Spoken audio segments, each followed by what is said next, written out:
If you're interested in making beautiful crafts on a budget, you're in the right place. Today I'm going to present 3 different ways and different styles to create these beautiful deer wood cutouts. So run to Dollar Tree quick to get your wood cutout packages. They do go quick. So this is what you get from Dollar Tree. 3 wooden cutouts that are pretty, but a little flimsy and boring on their own. So stay tuned and keep watching. As we transform these into great home decor you'll be proud to display. So the first layer is the middle one, and I'm going to be doing a light blue on that. Then the top one, a green, and then on the back, I'll be doing that white. And I'm doing that to create a sense of depth. I was just trying for a more modern look, but you could use any colors that you like. On the top 2 layers, in behind, I meticulously placed lights going up and down and all around, just so I could have lights behind all the silhouettes. So just start on one of your layers, then leave enough slack in between and then go on to the next one. And don't worry about the battery box, we'll deal with that later. Now we're going to go on to the back layer. Then get some Dollar Tree beads on a wire, and we're going to be using this on the back layer. So just twist open the end with a pair of pliers. Then to keep it easy, we're going to be keeping the beads on the wire and bending it around the shape of the background. I always love to hear where my viewers are from. Just leave your comments below. Use some Gorilla hot glue and glue down your beads. Just work your way around, tighten your beads, and glue them in place as you go. And try to keep your beads as close to the edge as possible. Once all of your beads have been glued down, just remove the wire. And don't be alarmed if some of the beads do not get glued down, just glue them back into place. By using Dollar Tree items, you can save a lot of money on your crafts. Everything costs so much lately, and we are dedicated to bringing you crafts that can still be done at affordable prices. And if you like what you see, please share it far and wide. It helps us out a lot. Then we'll take some hot glue and put that on top of the beads so that we can attach one of the layers. And when you're putting on your middle section, make sure that you try and center it and make sure that the wire comes out from the bottom. And you can see here how the wire comes out the bottom. And now I'm just going to go around and put some glue in some areas that didn't touch down. And on the next layer, we're going to be putting the beads on a little different. We're going to be putting these on one at a time, putting the flat end on the bottom. So this just seemed to be a lot easier. It's easier for adhesion and easier for lining up. The only thing is, I wish I would have laid them on the sides instead of putting the holes up, because it would have given a better appearance. The reason I decided to put the beads in was to give it some structure and shape so it actually looks like a little wooden snow globe versus that wobbly mess we saw in the beginning. Here you can see what I mean. I think it would have looked a lot better with them on the sides rather than having the holes facing up. Then just like the bottom layer, we'll go all the way around the round part but not do the square bottom part. Because I didn't want glue sticking out, I just put glue on the bottom of my top layer. And then when you set that down, just make sure that the wire comes out from the bottom. And I would try your best to square up the bottom so that it all sits evenly overall. Once that's all together, just take your excess wire and wrap it around the middle layer. Then we'll take our battery pack and we'll glue that on the back of our project. Just make sure you have the right side up so you can change those batteries. Then hot glue the bottom of your project and put it on the base. And don't worry about matching it up to the slots. Because we put the beads in, the layers are a lot wider, so don't worry about those at all, just glue it onto your base. As you can see here, it just sits on top of the bottom, not in the slots. And now I'm going to trim out the bottom with some large popsicle sticks. Now I'm going to cut the round ends off them, and I'm using another popsicle stick as my guide. Then just snip it off with a pair of scissors. Then take that stick and put it across the front to get your measurement. Then we'll score it once again and cut it to length. And that seems to have fit on the front. Now we'll do the same for the sides and we'll cut 2 of those. So just run a bead of glue along the front, take your popsicle stick, use the bottom of it, firmly attach that and bend it toward the ornament so you get a little angled piece there in the front. And then just go in from the sides and give it a shot of glue there as you can see here. And this is just so you don't see glue on your project. It hides the glue. Then take a smaller piece, line it up against the side, mark your angle, and cut that. Now just check your angle, and that looks pretty good. Now we'll cut another one for the other side. Now let's measure for length on the side just to see where we want to be.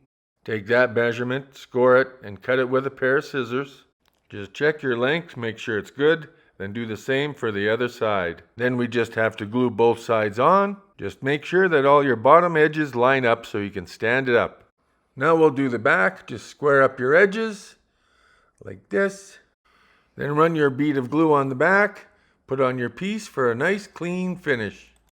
Then I thought we'd put this on a little stand, but it needed a little bit something, so I put some beads on the bottom of the stand. Just go along the whole perimeter of the bottom of your base. This is a nice repetition of shape from the top. Then we glued it onto our stand. Then I measured on top of the stand and just put the glue where the stand was going to be. Each one of these projects is drastically different, so we hope that you'll stay to watch all of them.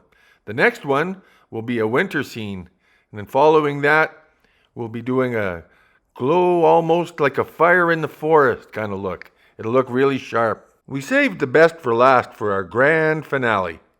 And I decided to give it a little better finish by painting the bottom part here. And it doesn't even look like a popsicle stick. So there we go, the modern look. What do you think? You can also just stand it by itself or put it on a stand. That's up to you. So now we're going to be moving on to our snowy look snow globe. And to start with that, we're going to be putting some white on the background with some glitter. Then we're going to do the same on the front, or the middle one rather, sorry. We're going to be painting that white and putting glitter on there as well. And we're going to move through this pretty fast because you've seen most of this already. If you have to reference anything, just go to the beginning of the video and recheck any questions you may have. Or if you have any other questions, feel free to contact me in the comments below. I really do enjoy hearing from everyone out there. So then in this version, I painted the deer brown, the trees green, the mountains blue.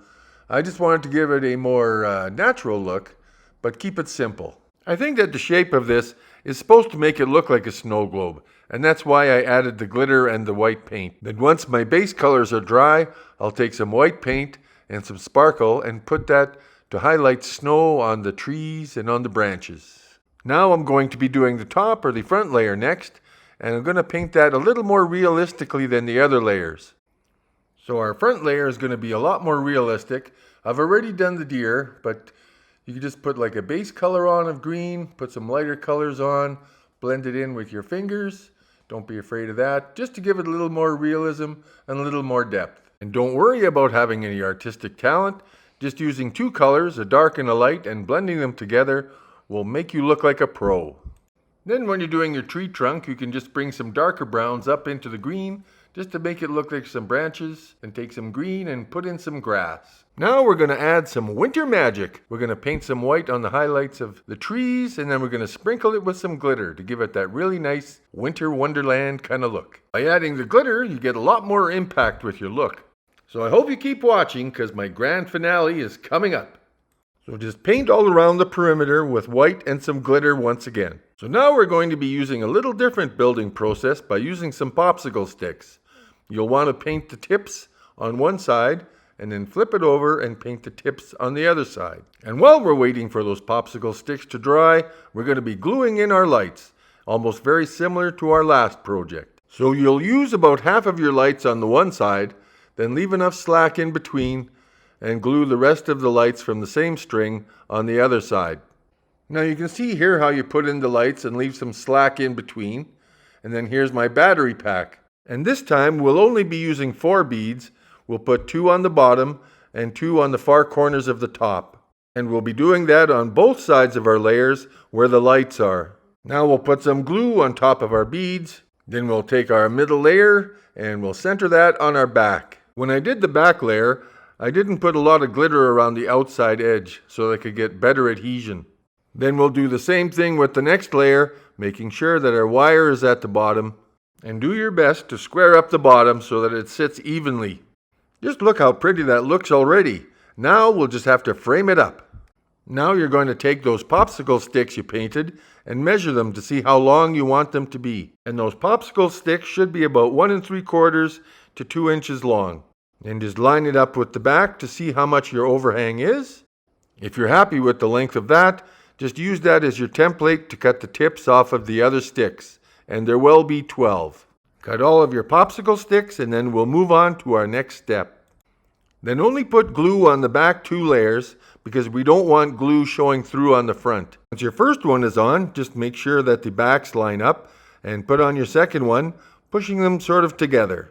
Then continue to do this all the way around. This method will give us a nice frame for our snow globe. Then if you wanted to, you could paint the top white again and put on some glitter. When you get to the end, the last piece is a little wider than it should be, but all you have to do is make a measurement, cut it, and then round out the tip a little bit.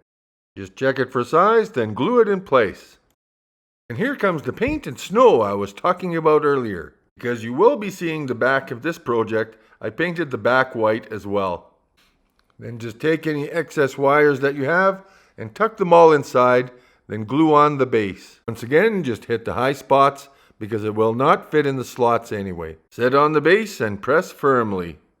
In this case, I just painted the base white and put sparkles on it. Then I just took a plate, wrapped some snow blanket around it, and used it as the base for my snow globe.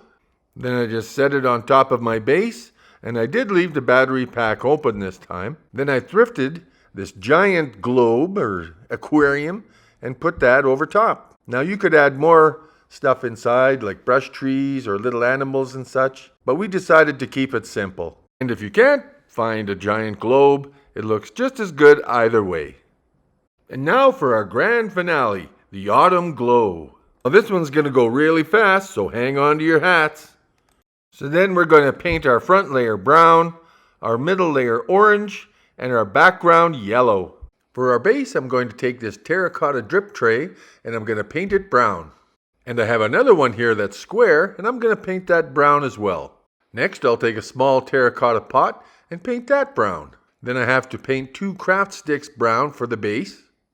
Then we're going to hot glue some lights onto the back and onto the middle, just like we did before. Then we'll take some beads, 4 of them, and we'll put them in as spacers. Just put some glue on the top of your beads and put the middle part on top of the background. Of all the projects, the glow on this project really show well. Looks like a fire almost, it's so bright. And again for the next layer, then glue the battery pack onto the back. Then just take some glue and put that on your little slots there and put it on the base, and don't worry about the slots because they won't fit in the little holes anymore. We're going to be using our little popsicle sticks on the top, and they'll be about 1.75 inches to 2 inches long, and just cut all your popsicle sticks. In the comments below, just share with us which one of these projects you like better, the modern one, the snowy one, or the autumn glow. Then just go all the way around like we did before and finish off at the bottom. And then at the bottom you'll have to cut down one piece to make it fit. And now I just have to touch up with some paint. Should have probably filled that in, but I'd like to give it just one good coat. And now we're going to move on to some fun stuff. I'm going to take this little bunny that I got at Dollar Tree, a little wooden cutout, paint that up brown, and highlight with some white. Then we'll give him some features, a little eye, a little nose. Now I'm going to take our square drip tray and I'm going to put our little project on top of there, and it fits very nice. Now I'm going to add some other features to the front of it, like this nice stick that will look like a log. Then I'm going to take our little bunny and hide him behind the log.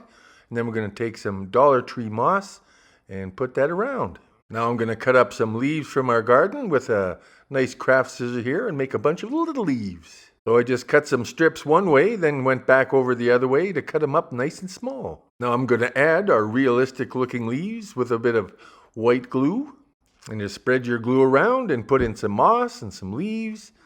Get a nice selection in there. And just make sure that you cover the front of our little drip tray here and add some leaves to the trees to make it even more realistic. I really do enjoy making these little dioramas and natural look things. How do you guys like making them? Now we'll take our terracotta pieces, put them all together and make our stand. And there we have our beautiful autumn glow on a stand. Our battery pack is on the back, and you can leave it without the stand just as is. It looks beautiful either way. And look at that glow. Stunning. So in the modern one, we have the light blue middle, which gives it an atmospheric foggy or misty kind of look. On our wintry scene, I wanted to put some snow on the bottom, but I didn't because my wife doesn't like a mess. So I just left it as is. And I left the battery pack loose in the back so that I could easily access it for changing over later. And now with the autumn glow, this one is my favorite. I just love the warm glow of it, and I love the little diorama in front. I really appreciate you being here, and thank you for watching and crafting with me today. And if you made it this far, leave a comment below. Thanks again for watching, and I'll see you next time.